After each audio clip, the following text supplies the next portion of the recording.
Is weight training on your to-do list, but somehow you still haven't gotten around to getting started? I get it. It's intimidating. It's stepping out of your comfort zone. But wouldn't it be great to finally do it and start looking and feeling younger and stronger? I have the answer for you. My new Strong for Summer coaching program.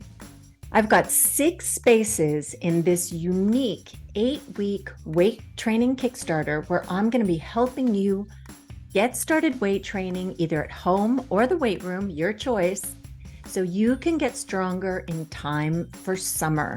If you're interested in learning more, reach out to me in Instagram in my DMs or send me an email at lynn@befitafter40.com. The information is in the show notes. Welcome to 40 Plus Fitness for Women.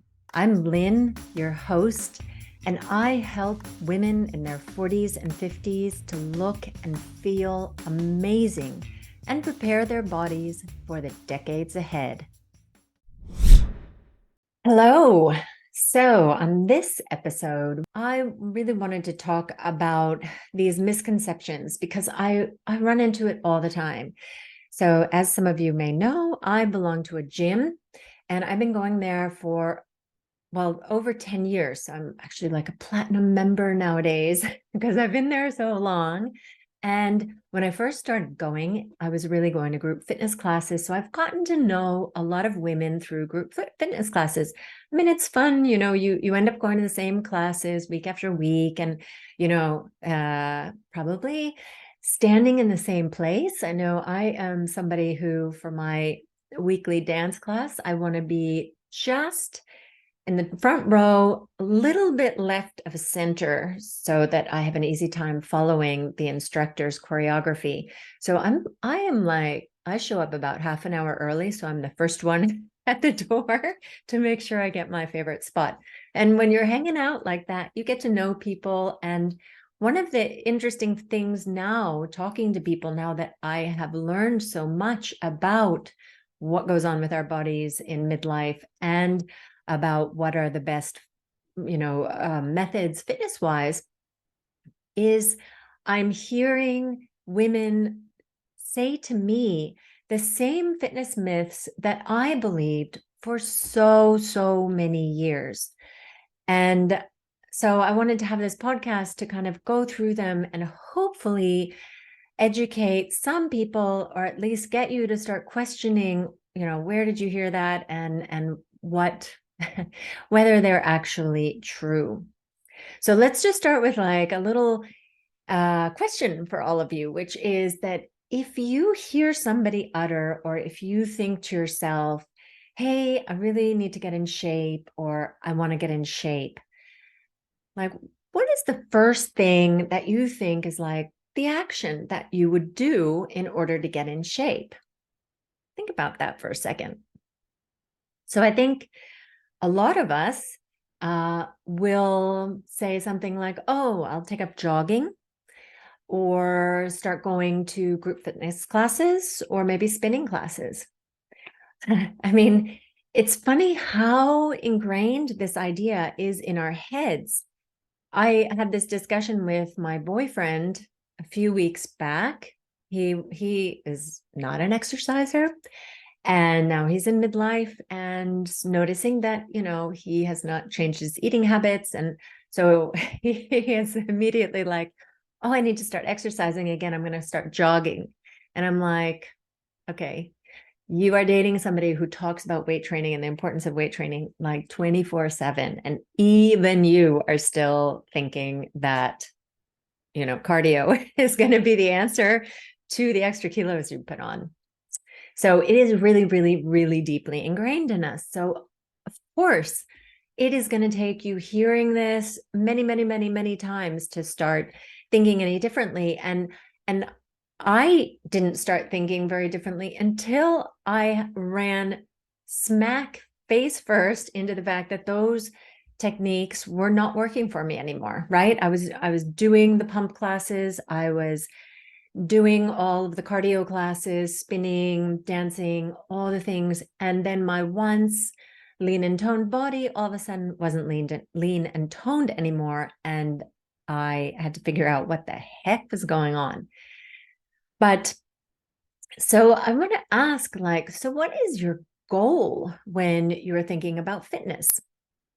Now, it depends a little bit on how old you are. I'm going to guess what a few of your goals may be. So I think I've noticed that women who are closer to the age of 40, they're, they want to look firm and toned and, feel like they're in good shape.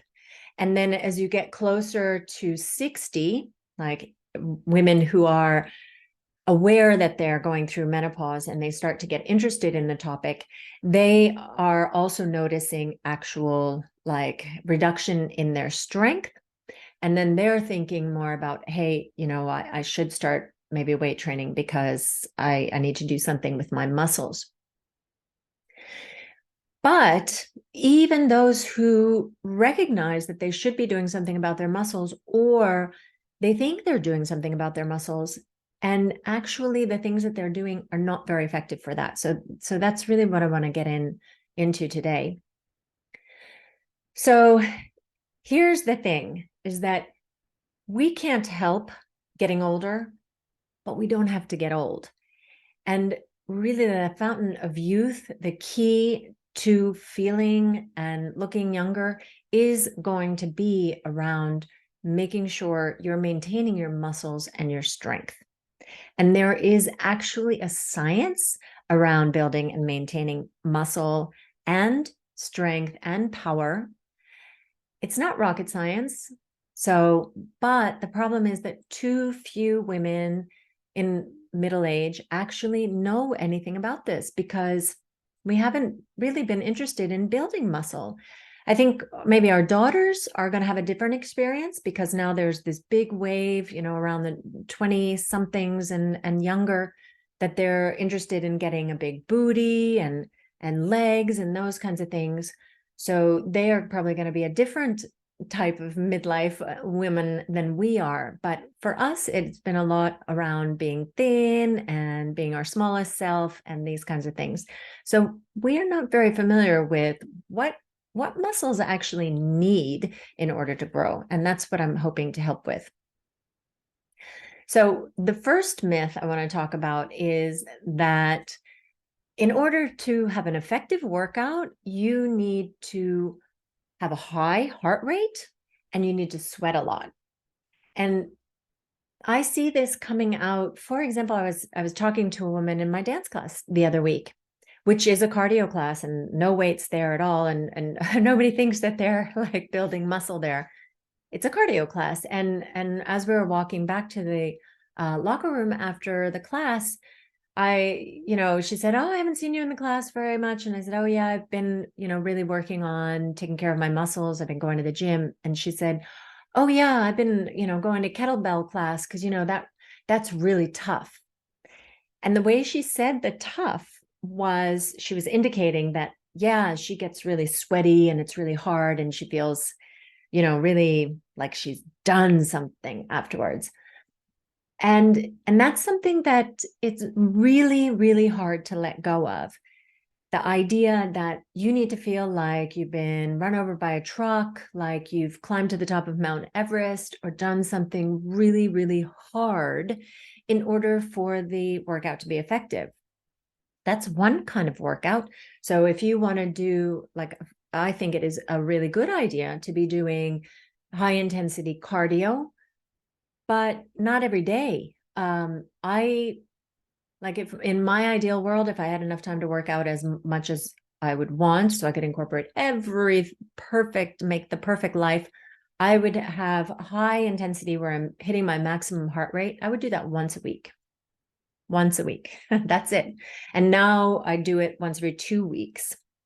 So that's only one part of the exercise equation. And then weight training is actually kind of at the other extreme because, well, I'll share this week on Instagram. So if you follow me, you'll see. But what my heart rate looks like in a cardio class and what my heart rate looks like when I'm weight training, because weight training it's a whole different beast. And when I walk out of there, I certainly do not look like I look when I walk out of my cardio class. When I walk out of my cardio class, my face is red, my hair is like plastered to my head, my shirt is, sweated through. Oh, and I stink. So yeah, I am somebody who does not smell like a rose when I've been sweating. Maybe that was TMI.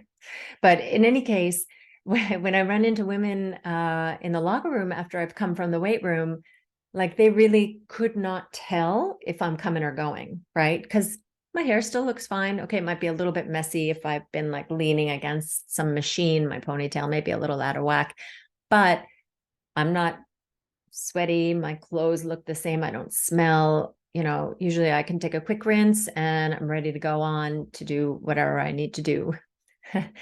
And yeah, so, and even in the cardio world, now there is a lot of discussion because they're discovering now, I think that a lot of people have known this for a long time, that zone 2 cardio is really, really good for your health, for your heart health. And that's a level of cardio where you can still have a discussion, right? At the same time. So please don't feel like you need to be killing yourself and exhausting yourself and depleting yourself for you to pat yourself on the back that this was a great workout. Yes, those high intensity classes are good for heart health, but so is the walking that you do, and definitely so is the weight training that you do. And for most effective weight training, it is going to be something where you are not going to raise your heart rate very much. Okay, so that was myth number 1, that you need to be really having a high heart rate and to sweat a lot to have like a good, workout, that it is something worth counting. And then another, myth or something that has become so popular, and so especially on social media nowadays, you see so many of these combo exercise classes where the instructor is like, hey, we're going to do a full body workout, set of dumbbells in their hands, and they're doing a bicep curl at the same time as they're doing a reverse lunge. The thing is that, okay, so where do I even get started? I feel like with this one, but these are fun. They get a lot of variety. For sure, you feel just like in the previous myth that you've been hit by a truck and it is hard. And yes, you've got weights in your hands. So you may be thinking that now you've done something effective for your muscles. And if you've never done anything before with weights, then yes, your muscles are getting some stimulus because they're going from 0 to something, right? But as far as effectiveness, that is not very effective. Okay, if we just, so there are many reasons for this, but if we just think about, let's say 3. One is that the dumbbells that you would use to do a bicep curl are going to be much smaller than the dumbbells you would use in the reverse lunge, because your bicep muscles are just much smaller than your thigh and glute muscles that are the ones doing most of the work in the reverse lunge. So you may challenge your biceps with that weight, but for sure, you are not going to be close to really challenging your glutes and your thigh muscles, at least not for very long. Like I said, if you are brand new, you've never done this before, then yeah, even doing a body weight reverse lunge will feel like something and get you sore, and you will get a little bit stronger. That's going to be like a few workouts, and then you're going to stop progressing. And then the other thing is that actually you most likely won't even be able to challenge your biceps as much as you could challenge them if you would just separate those two moves. So what I would suggest that instead of doing the two combined is that you do your bicep curls, and then you can superset them, which means that you then take a break from doing bicep curls. You do one set of bicep curls, and then you take a break and you pick up a heavier weight and you do your reverse lunges. And then when you're done with that set, then you go back and you do your bicep curls, and then you do your reverse lunges. And that is going to be way more effective a workout. It's not going to feel as hard, most likely, or it's going to feel hard in a different way. Because when you're doing the combo exercise, you are actually making a lot of requirements of your body. You're asking your body to coordinate, first of all, two different motions, your arms curling and doing the reverse lunge step, which requires some degree of balance. And we know that if your body is being asked to do many things at once, it's not as good as at doing one thing.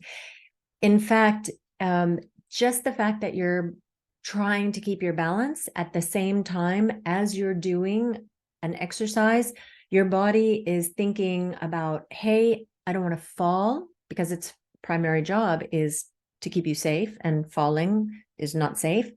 And so it's not able to focus as much on doing the bicep curls. So you can try this actually as an experiment, that try like standing on one foot and doing bicep curls versus standing on 2 feet doing bicep curls, or even sitting down while you're doing your bicep curls. And you will likely notice that the more stable your body is otherwise, so that your body doesn't need to think about like, hey, I might fall over, the more you are able to recruit your biceps to actually do work. And then the other part of the combo exercises is that in a lot of cases, they're set up in a way where you're able to use momentum to help in one of the exercises. So if you think about like doing a bicep curl at the same time as you are stepping backwards into a reverse lunge, well, your body is sinking down. Your dumbbells going up are being helped by that fact that your body is going downward.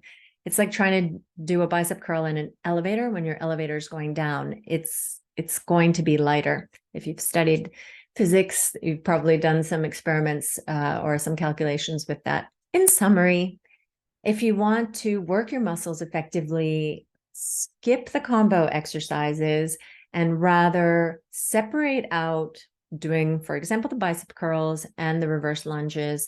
Do them, first the bicep curls, then the reverse lunges, back and forth like that instead. Then the other part is that you do want to be challenging your muscles close to failure.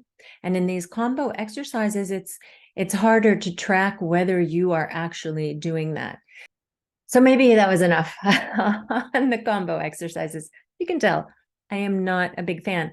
If you love them because it's a great cardio workout and you think it's fun, I'm not saying you can't do them, but please just understand that if what you're aiming at is to get back your strength that you have lost with age, or, to just gain strength in general, then that is really not going to be a very effective or efficient way of doing that.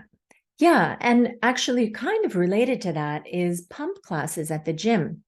So for example, I did body pump classes for years. When I went back to the gym, I think it was not very long. So I've been, like I mentioned, 10 years back at the gym. And I was doing group fitness classes, and I don't think it was long, maybe a couple of years that they started having the body pump classes. And I started going to them and I thought, hey, I'm taking care of my muscles. So because I didn't really understand how muscles work and about type 1 and type 2 muscle fibers, I thought that I was taking care of my muscles. And actually, it's only now that I realize that even their marketing, they talk about being a muscle endurance class and not really developing muscle size or strength. And for sure, all those instructors that you see in their videos are not just doing those pump classes to achieve those results. And I mean, I noticed this myself because I was going to those pump classes for so many years, and I was pushing myself really hard. I've always been one of those people that, my workout time is me time, and I'm going to just take all I can from it. And so I was really pushing myself with the weights, making sure that my muscles couldn't really do much more by the end of the sets, which were really, really long sets. And I was doing bicep curls with 5 kilos for a really long time. And I wasn't able to progress up, from them. Okay, the pump equipment doesn't really let you progress up very easily. They have a very big jump to the next size. But in any case, that 5 kilos was like getting my biceps really burning. And when I switched over to working out in the weight room with dumbbells, so I was working out with dumbbells in the pump classes and then dumbbells in the weight room, it was really not long before I was curling 10-kilo dumbbells. I mean, that's a significant hike in strength in a short period of time. So it just shows, like, if you're doing the things that, if you're doing the right things, you're going to see results so much faster and see more results. Because after years of doing the pump, I was not ever getting to that point. Now, one thing I do like about the group fitness pump type classes is that it is a lower barrier to entry for a lot of women to actually pick up a weight. When you have an instructor there, it's a familiar format to you. You've got the music, you can just go in there and just follow what the instructor does. So, I don't have anything against people getting started with that. And in addition, like, of course, if that's something you really enjoy, by all means do it. But if you want to get the most bang for your minute that you are working out at the gym, then the weight room is definitely going to be much more effective for that. This kind of plays into another myth, which is that, do anything and it's going to be better than nothing. Okay, maybe that's not entirely a myth, because on the one hand, if you're sitting on the couch and you literally are doing nothing, or you're just going jogging, or you're just, doing cardio, then you'll probably see some kind of result from that. But if you just go into the weight room and you're like, okay, so, what should I do today? Okay, this machine looks like fun. Okay, I'll sit down here and let me try this weight. Oh yeah, I think I can do this. And then you change the weight a little bit. Yeah, I could do this. And you kind of spend your half hour or whatever going around like that. You will get so much more result if you have a program where you have exercises chosen for you, so that you're working every muscle of your body, and then you systematically do those every time you go in. Weight training is, in a way, boring. I mean, I don't know if you've seen this quote, which is same shit, different shirt, but that is what weight training is. And that is what is going to be effective, is you're going to be repeating basically the same workout week after week, month after month, year after year. Okay, maybe that's a little exaggeration. Generally, people do switch things up. Personally, I go about 3 months, and this is what I am doing with my clients also, about 3 months of the same set of exercises. And then we look at, okay, so what do we swap out? And sometimes the swaps are, you notice that a certain muscle is lagging, or, if you're getting really bored of a particular exercise, or sometimes you just want variety. So you're like, okay, I want to do this with the cables. I mean, that's allowed too, but then you do it consistently. Another myth is to get that toned look, you need to do light weights. First of all, that toned look that a lot of women are seeking, including me, is muscle showing, right? You can see a little bit of the outline of the muscle. And that's going to rely or depend on two factors. One is you got to have some muscle to show. And two, you've got to have a low enough body fat that you can see the muscle underneath. So, for example, somebody could be working out and have a six pack, but it's not visible because their body fat percentage is high. And for me, for example, I was now working out all winter at a weight where you couldn't really see much of my muscle definition. And now in the spring, I started a diet to lose some body fat so that you can see some of the muscle definition now underneath. Of course, today I'm wearing a shirt, so even those of you watching this on video can't see much muscle definition, but maybe go check out my reels. So you need both those things in order to look toned.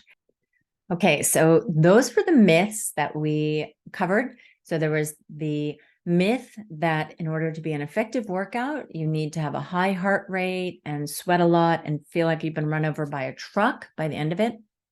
The second myth is that combo exercises are effective, because they really are not a very effective way of challenging your muscles. Third myth is that pump classes are a good way of challenging your muscles. So it has a lot of the same issues as the combo exercises. It's a little bit better as far as you aren't usually doing two exercises at once. So you're focusing on one muscle group at a time. But because you have so many reps and you're not consistently making sure you're going close to failure, it's not really going to work very well. Next myth is that in order to get that toned look, you need to do a lot of cardio and light weights with lots of reps. Nope. You need to do the same things as if you want to build muscle, and then you need to take care of your diet, because it is about having muscle to show and your muscle showing by you having a low enough body percentage. And then finally, the myth that doing something, is going to be effective, like random workouts. It really is not. There is a science to building muscle, and it is about getting a good program and then just doing it over and over and over again and applying progressive overload, getting close to failure. For more tips on what you need to do to build muscle, check out podcast number 5, which is the 5 things that you need to do to build muscle. And then there's also podcast number 3, which has tips for starting weight training in midlife. So both of those have some good information on what you need to be doing. And in addition, I would actually say the number 4, which is muscles in midlife, a quick lesson in muscle biology, because that explains what is going on with your muscles and how is it that you stimulate them to actually grow and get stronger. Okay, so those are the myths. And now let's talk about 2 mindset shifts, because these are super duper important. Okay, first is that taking care of your muscles is self-care. It's not entertainment. So I have heard people talking about, oh, I don't really want to go to the weight room. It's boring. It's lonely. There are no friends there. Nobody wants to talk. It's the same thing day in and day out. Well, yeah, that's true, because like I said, there's a science to building and maintaining your muscles, and the type of training that weight training is pretty, you do the same thing over and over again.